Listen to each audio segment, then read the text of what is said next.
Good morning, everyone. This is Charalambos Pissouros, Senior Analyst at IronFX, bringing you the morning comment for the 1st of May. The euro surged on Friday following the release of Eurozone's preliminary CPI data for April. Both the headline and the core CPI rates rose by more than anticipated, with the all-important core rate reaching its highest level since mid-2013. In our view, this progress in the profile for inflation is in line with the prospect of the ECB appearing more optimistic at its upcoming meetings, as has been suggested by media reports recently.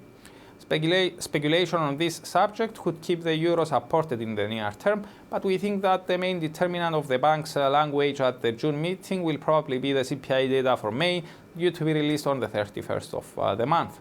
Until then, the case for some near-term euro gains is also supported by French election polls, which continue to show Macron being safely ahead of Le Pen.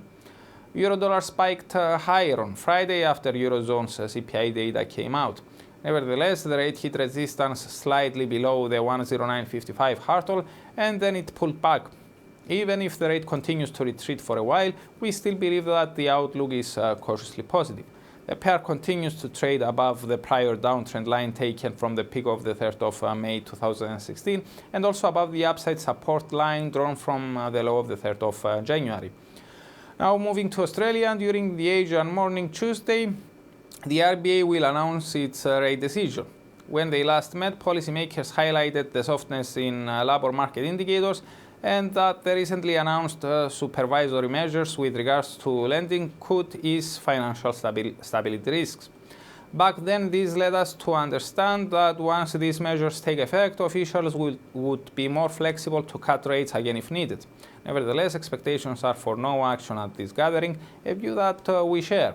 The latest jobs report showed a strong recovery in March, while the nation's inflation data for the first quarter indicated that the headline CPI rate returned back within the RBA's inflation target range of 2 to 3%. The trimmed mean rate rose notably as well to just a tick below the lower end of the target range.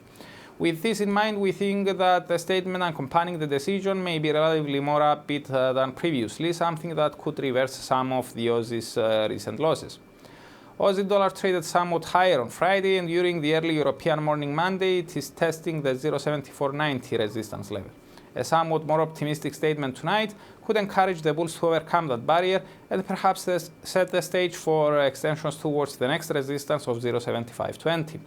However, the price traction on the 4-hour chart still suggests a short-term downtrend. The rate is trading below the downside resistance line drawn from the peak of the 30th of March, and as such, we would treat any recovery in the aftermath of the RBA meeting as a corrective phase. As for today's events, the economic calendar is relatively light.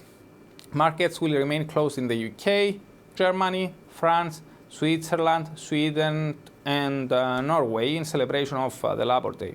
Nevertheless, we get data out of the US. Let's kick off with personal income and spending for March. Income is expected to have slowed, while spending is forecast to have accelerated. We also get the core PCE price index for the month, which we think is likely to slow on a yearly basis. Finally, the ISM manufacturing PMI for April is forecast to have declined. Such discouraging US data could help euro-dollar to turn again up, break above 109.15, and perhaps aim for another test near 109.55. As for the rest of the week, on Tuesday, the RBA will announce its rate decision, as I already outlined. On Wednesday, all eyes will be turned to the FOMC rate decision, where the forecast is for borrowing costs to be kept unchanged. We expect policymakers to maintain a more or less balanced tone, with risks skewed towards a more cautious narrative than previously. As for the US data, we get the ADP employment report and the ISM non-manufacturing PMI, both for April.